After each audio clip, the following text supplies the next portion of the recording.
I think it's very understandable that in the present conditions opposition can't agree on programs. It's also very clear that Russians don't care, Russian voters don't care exactly whether they agree on program or what their program is. They would like to reduce the pain of the present. And nobody is sure how to do that. We haven't discussed in detail the reforms. Do you expect success of the reforms in the near future? Or are you in that way a pessimist? In other words, do you expect reforms to pay off in the near future, before 1996? No, well, the reforms, and the word reform covers a bag of many different things. If you understand by reform the transfer of property from the state to private hands, then some people in this country, including the minister in charge of making that transfer, think it a success. The more property of the state you transfer out of the hands of the state.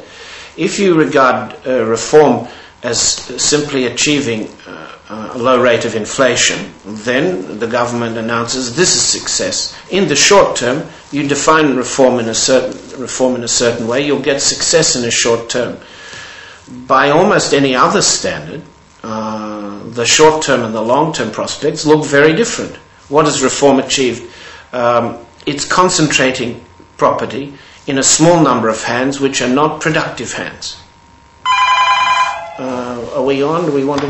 No, stop now. Running again? Yeah. Okay. So to concentrate property, the state assets, almost 3/4 of the country's assets are now concentrated in Moscow. Is this good or is this bad? Is this going to benefit the Federation of Russia? Probably not.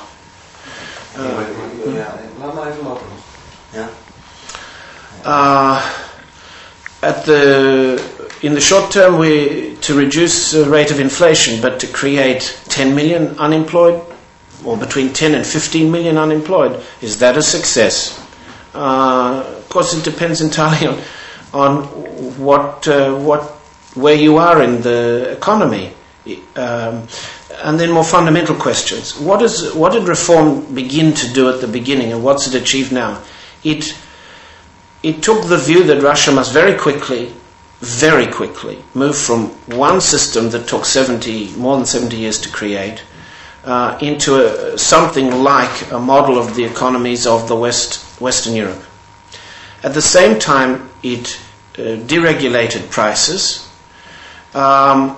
It created very high cost of energy in this country. In the last 3 years, energy prices, which were very low and very advantageous for Russia, have shot up. Second, it destroyed the particular way in which Russian labor worked, so that what was cheap labor, and therefore competitive in the rest of the world, has become very expensive labor, because Russian labor was cheap because the welfare state of the communist system provided all sorts of services, education, health, and so on.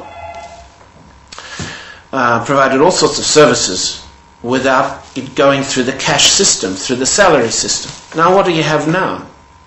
We have it halfway between one system and another. High energy prices, high labor costs, and a very obsolete technological base. Can such an economy compete in the rest of the world? Can it even survive? I don't quite see how. What Russia has lost, some of the developing countries still have. It has low labor costs. Talking about the economic reforms,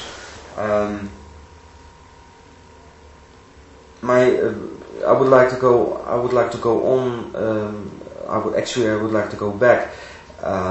In the West, there's still the opinion that since it is so silent now in the for the opposition, that's what the West is thinking. Maybe the economic reforms start to pay off. they see results. Is that a miss? I think that's a misunderstanding of what's going on. I think the way to understand what's going on is to look very carefully outside of Moscow at the chances of any region being able to develop its resources. And I don't see any evidence of that. In gold mining, which would be the easiest, you say we'll have major problems getting any foreign investment to revive a gold mine.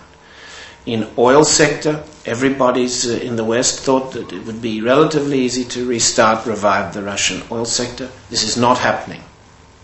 Why is this not happening? And this goes back to your question about the opposition being silent. Western investors would, and Western interpretation tends to blame the government or the parliament for creating obstacles to Western investment, Western methods, and so forth. What's actually happening is still in Moscow, and between Moscow and the regions, there is no agreement on who should benefit from an investment, who should benefit from a coal mine, who should benefit from an oil well, who should benefit from the growing of rice. Can you imagine, just to give a silly little example, Russia, the great cold northern country, grows rice, and Russia has now created protection for its own rice growers in the south of the country from having to import rice. The agricultural producers of this country are creating tariff walls to protect their production, to protect their prices. From a Western point of view, this looks backward. From a Western point of view, the opposition is silent, and this sort of tactic has nothing to do with opposition, but it does. It has a great deal to do with opposition. The rice growers, the wheat growers, the dairy producers, the oil drillers, everybody comes into Moscow to wage the new style opposition, which is, if the country is falling apart, how can I be saved? If the government is not for me, how can I prevent the government being against me? So the opposition, let's say, redefines its interests in narrow economic terms, goes to the parliament, goes to the ministries and lobbies for protection, for subsidies, for special payments, for advantage. And everybody does this. And in this way, the country, you could say, looking at it as a whole, is paralyzed. Looking in another way, in the short term, enough people are getting along enough well that there is no viable alternative to the present muddling through. If I come back to one of your sentences you said before, talking about a continuing putsch, where does this lead to? I don't know where it leads to. I don't think anybody in Russia could say where the country is going.